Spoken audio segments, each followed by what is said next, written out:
Olá pessoal, bom dia, boa tarde, boa noite. Estamos de volta para mais uma aula de geografia dessa semana.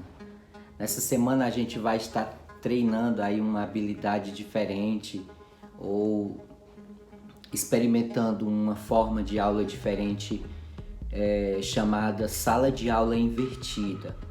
Eu trouxe uma homepage, um site aqui produzido pelo Augusto Cury, esse psicanalista, acho que psicólogo também, ele é muita coisa aí.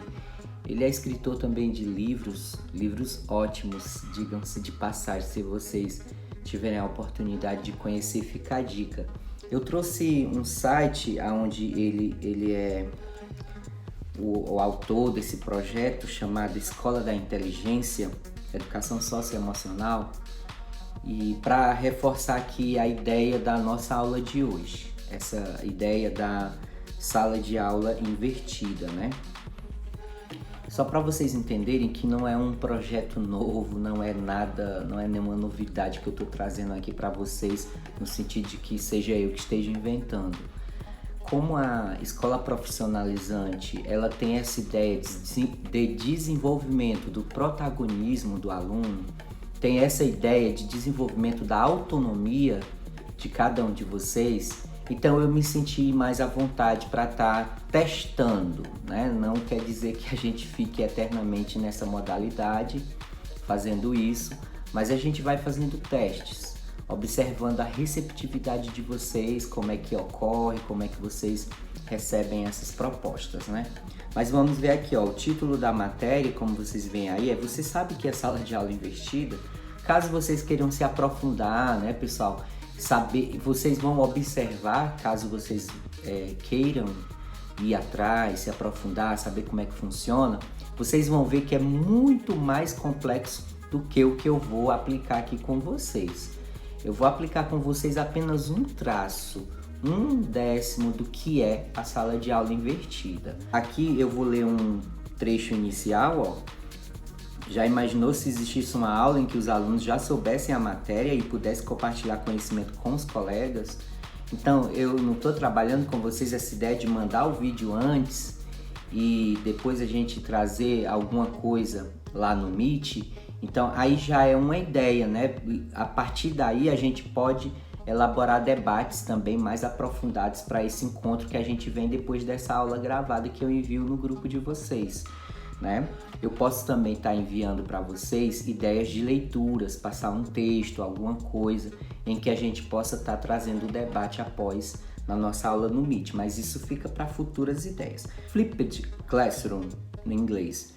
No modelo de sala de aula invertida podem ser sinalizadas grandes mudanças em relação ao modelo tradicional. Como o próprio nome indica, existe uma inversão no processo de ensino e aprendizagem que instiga o aluno a buscar e demonstrar conhecimento. Essa é a ideia, gente.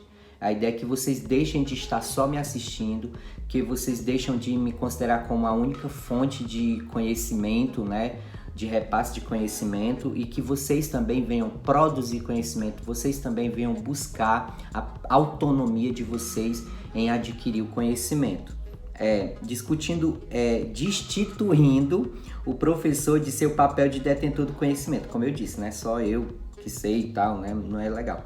Na medida em que leva a uma condição mais complexa de mediador em sala de aula. O aluno tradicionalmente acostumado a uma condição passiva, cujo papel era de absorver as informações, ganha metas e responsabilidades no processo de construção do conhecimento. Trata-se, portanto, de um modelo de ensino que coloca de fato o discente como protagonista. Outra ideia que fala aqui mais à frente, gente, ó, o funcionamento da sala de aula invertida, nesse segundo parágrafo, a sociedade, porém, exige indivíduos cada vez mais críticos, autônomos e capacitados emocionalmente. Eu quero destacar isso, eu já vou falar por quê. Para a resolução eficiente de problemas em suas mais diversas instâncias. Pessoas que saibam refletir sobre o conhecimento em vez de decorá-los. Por que emocionalmente capacitados? Eu quero preparar vocês para lidarem com avaliações não só do professor. Isso vocês de alguma forma já estão preparados, vocês já estão instruídos, né? eu digo que a grande maioria. Agora vamos observar se vocês estão instruídos para receberem também avaliações dos colegas, dos pares de vocês. Porque quando vocês saírem da escola, que forem trabalhar, forem para o mercado de trabalho, vocês vão ser colocados em equipes, em turmas de trabalho. A maioria de vocês não irá trabalhar individualmente. Portanto, em um momento ou outro, você vai ser avaliado. E o quanto você está emocionalmente preparado para lidar com críticas. O quanto você está emocionalmente preparado para lidar com avaliações de terceiros, que não seu chefe, que não seu professor, no caso aqui, né? Não que essa avaliação de terceiros seja exatamente correta, mas você precisa estar emocionalmente preparado para lidar. E para fazer suas ponderações, se a avaliação está correta, se a avaliação foi condizente com a realidade, se ela de fato está realmente escancarando a sua condição, e aí você saber lidar com isso. Se realmente é uma deficiência que você está precisando trabalhar, se é a sua escrita que não está legal, se é a sua forma de se expressar que está muito vaga, que está muito genérica, e o seu colega ou mesmo o seu professor chamou a atenção para esse aspecto, e você ser emocionalmente capacitado para lidar com isso, para imprimir alterações nessa sua forma de lidar com o conhecimento, né? Com aquilo que você produz, com aquilo que você escreve, com aquilo que você fala. Então, não simplesmente levar para o lado pessoal. Ah, fulano é pior do que eu, não sabe de nada, não sei o quê. Não levar para o lado pessoal, gente. Avalie estritamente ao que foi colocado ali dentro da sua questão, não levando em conta quem fez ou deixou de fazer. Se foi o seu chefe ou se foi um colega de trabalho como você. Se foi o seu professor ou seu colega ali de sala. Entendeu? Então, a sala de aula invertida, ela visa trabalhar esse protagonismo e essa capacidade emocional, essa capacitação emocional de lidar com o estresse, porque sai da rotina, sai da situação normal da sua sala de aula. Se vocês forem ler essa matéria mais completa, vocês vão ver que para realmente você aplicar a sala de aula invertida, tem muita coisa que poderíamos ainda estar aplicando em nossa aula, mas vamos com calma. É bom a gente ir no passo do gado, como diz um ditado aí na minha região. É bom você ir com calma, você ir aplicando direitinho, observando se é possível. Não é porque uma ideia é incrível, é show de bola, funcionou lá na Califórnia, funcionou em Nova York, funcionou em São Paulo, que necessariamente ela vai funcionar nas nossas aulas aqui na EP de Viçosa, né, pessoal? Então, o que for bom e o que funcionar, o que for para desenvolver as nossas habilidades de fato, então a gente vai aplicar. Na sequência, pessoal, eu vou estar mostrando o exemplo, então, como é que vai ser essa nossa sala de aula invertida de hoje. Na aula passada, nós fizemos uma avaliação em trio ou em célula, né? Teve umas turmas aí que eu aproveitei as células que você já tem formada aí na escola, né? Então, ou em trio ou em células.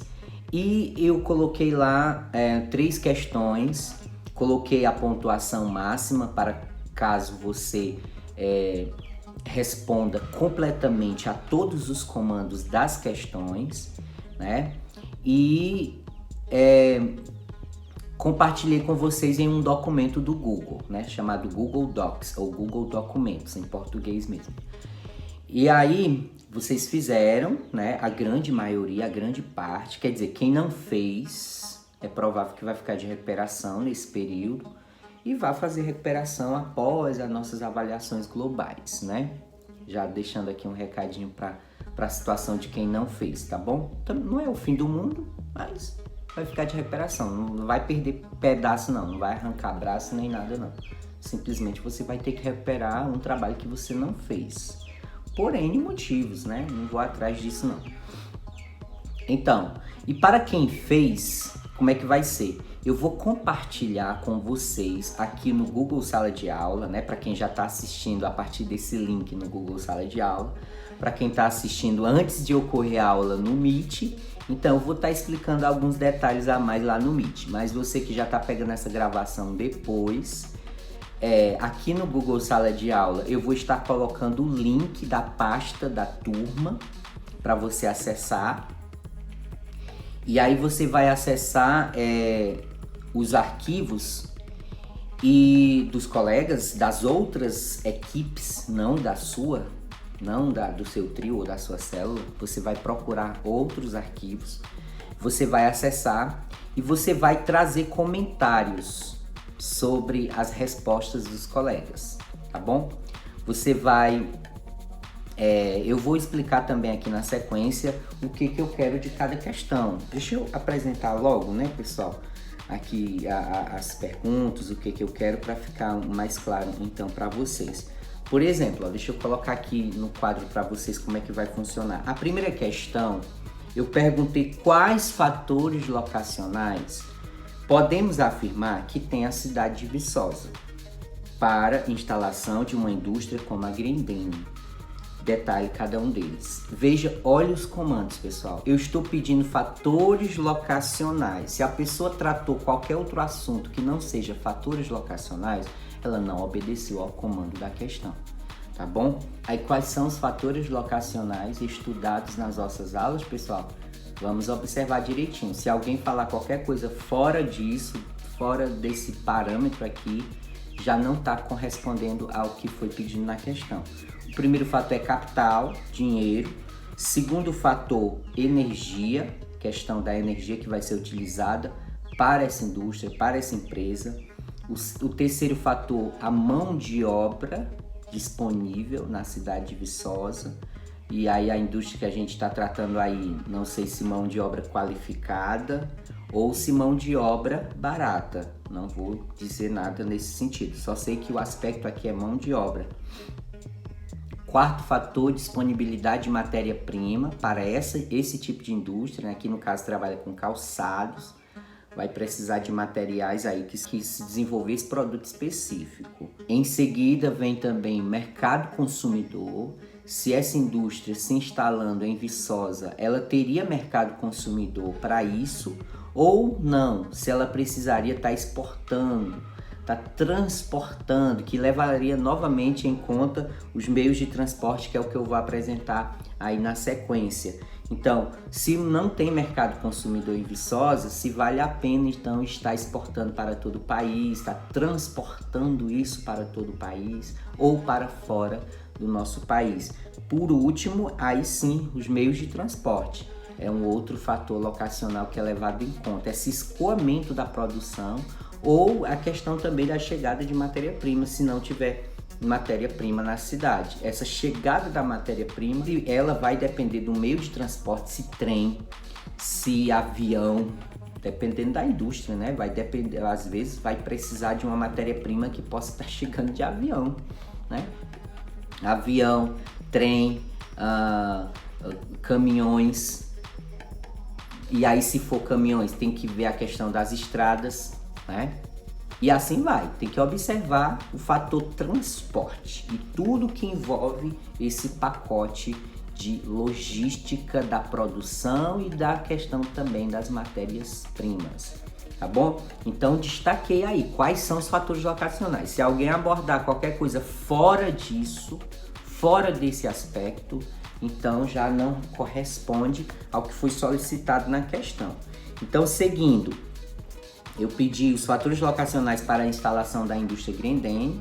Aí é interessante a pessoa saber o que a Grendene faz, se ela emprega muita gente, se ela emprega pouca gente, e aí vai, né? E detalhar cada um deles. Se eu disse que o fator transporte, meios de transporte, é um fator benéfico para a chegada da Grendene em Viçosa, então eu vou detalhar isso. Eu vou explicar por quê, tá bom? Não é só dizer transporte, tal. Não, você precisa detalhar. Olha, o fator transporte, meios de transporte, vai ser benéfico para a Grendene porque nós temos uma linha férrea que liga Viçosa do Ceará a Fortaleza. Tô dando um exemplo bem esdrúxulo, né, gente? que não condiz aí totalmente com a realidade, né, pessoal? É só um exemplo, tá bom? Tô só dando um exemplo. Vamos lá. Aí a segunda questão, quais fatores seriam um problema para a instalação da Microsoft em Viçosa do Ceará? Então aqui eu já estou falando de problema, o outro são fatores que iriam ajudar a Grendene a vir para Viçosa. Já isso aqui é os fatores que iriam ser um problema, uma dificuldade de instalação de uma empresa de tecnologia, uma empresa ligada aí ao terceiro setor da Revolução Industrial, que é a Microsoft. Então, pessoal, nesse aqui já eu não pedi para detalhar, né? Era interessante até eu ter pedido, mas como eu não coloquei, então eu não posso estar cobrando, né, gente? Tem que observar os detalhes, os comandos. O que o professor cobrou, eu tenho que dar conta. Se eu não der conta, então eu não vou esperar a nota máxima daquela questão, tá bom? Terceira questão, Viçosa do Ceará é uma cidade de pequeno porte do estado do Ceará, não sendo um grande polo industrial de destaque. Faça uma lista de 4 consequências boas e 4 consequências ruins em ser uma cidade sem muitas indústrias como Viçosa do Ceará. Veja que a nota máxima aqui é para quem colocar 4 elementos, 4 fatores bons e 4 fatores ruins para em Viçosa do Ceará ser uma cidade assim sem muitas indústrias, tá bom? O máximo, que no caso são 4 pontos. E aí, pessoal, vocês vão estar acessando esses documentos com a possibilidade apenas de colocar comentários. Vocês vão poder estar fazendo o exemplo que eu vou estar colocando aí na sequência. Deixa eu colocar aqui, pessoal, agora no celular, né, para vocês verem. Então, pessoal, eu vou tentar narrar esse vídeo que eu gravei na tela do meu celular. Vou dar o play aqui, né? Eu acessei o arquivo, né? Um dos arquivos que tinham lá. Eu escolhi aqui um aluno, no caso. No caso, vocês não vão acessar pelo WhatsApp, como eu estou fazendo um exemplo aqui. Isso aqui foi só para eu gravar o vídeo para vocês. Vocês vão estar acessando a pasta no Google Drive. E aí vocês escolhem um dos arquivos lá dos colegas de vocês para vocês estarem acessando dessa forma. Aqui foi só para o exemplo meu aqui. Veja que a primeira informação que apareceu aqui, pessoal, é somente comentário. Então veja que eu não vou estar podendo apagar nada do arquivo, eu não vou estar podendo alterar as respostas do colega. Não, eu vou poder comentar.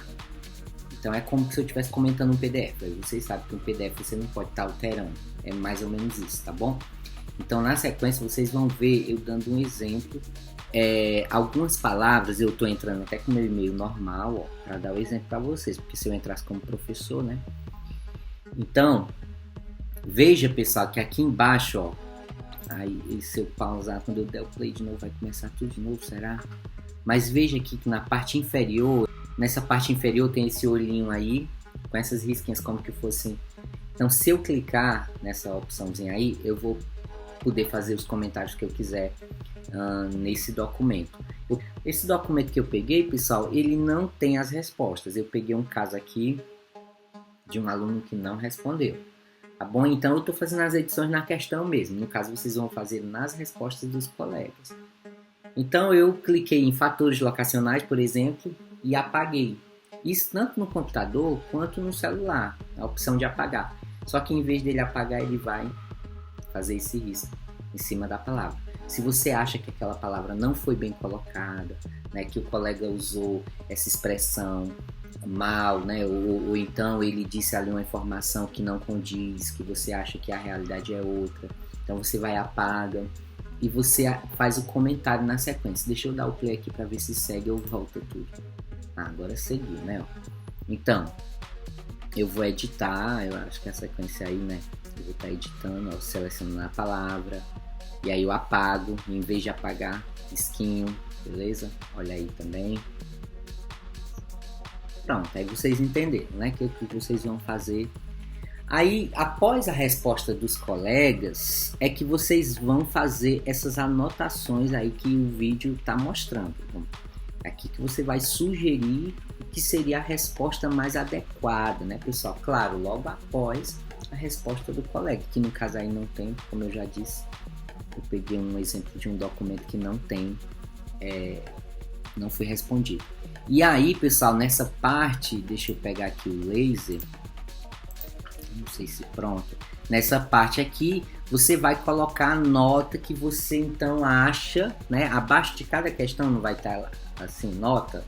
Então, se a questão valia 4, como é o caso dessa aqui, aí você analisa. Se o colega não cumpriu com todos os comandos, ele não respondeu a todos os comandos do professor, então você faz a ponderação ali, quanto então equivale, um 3, um 2,5. Claro que eu vou estar avaliando, reavaliando isso também depois. E aí você vem colocar a nota aqui, né? Ó, nota obtida, né, pessoal? Como eu vou colocar o exemplo aí agora, tá bom? Então vocês vão fazer isso, pessoal, apenas uma questão. Cada aluno só vai alterar uma questão no formulário do outro colega. Claro que você não vai avaliar o seu trabalho, né, gente? Se tiver, por exemplo, lá o trabalho da Fernanda e a própria Fernanda fez o comentário, não vale, né? Tem que ser o José, a Maria, outras pessoas é que vão comentar o seu trabalho, tá bom? Não é você mesmo, nem vai adiantar. Se você fizer isso, não vai adiantar sua participação, não vou levar em conta a sua complementação como resposta, vai valer a resposta inicial que você deu àquele documento, tá bom? É uma questão apenas, tá bom? Cada aluno só avalia uma questão, 1, 2 ou 3. Se alguns colegas já tiver respondido ou comentado alguma, você procura outro que não tenha sido feito. É isso aí, pessoal. Espero que vocês tenham gostado dessa ideia, né, da sala de aula invertida, que vocês colaborem, né? Claro, se não funcionar, por N motivos, não der certo, fica valendo aí como uma tentativa, tá bom? A gente tentou, pelo menos, tá bom? E se funcionar, a gente pode estar replicando isso mais vezes, desenvolvendo melhor até essa ideia, como eu já havia apontado para vocês, a sala de aula invertida não é somente isso, ela é muito mais do que isso. A gente está só começando, só fazendo um teste aí com alguma parte do que seja a sala de aula invertida. Fiquem todos com Deus, um abraço e até a próxima.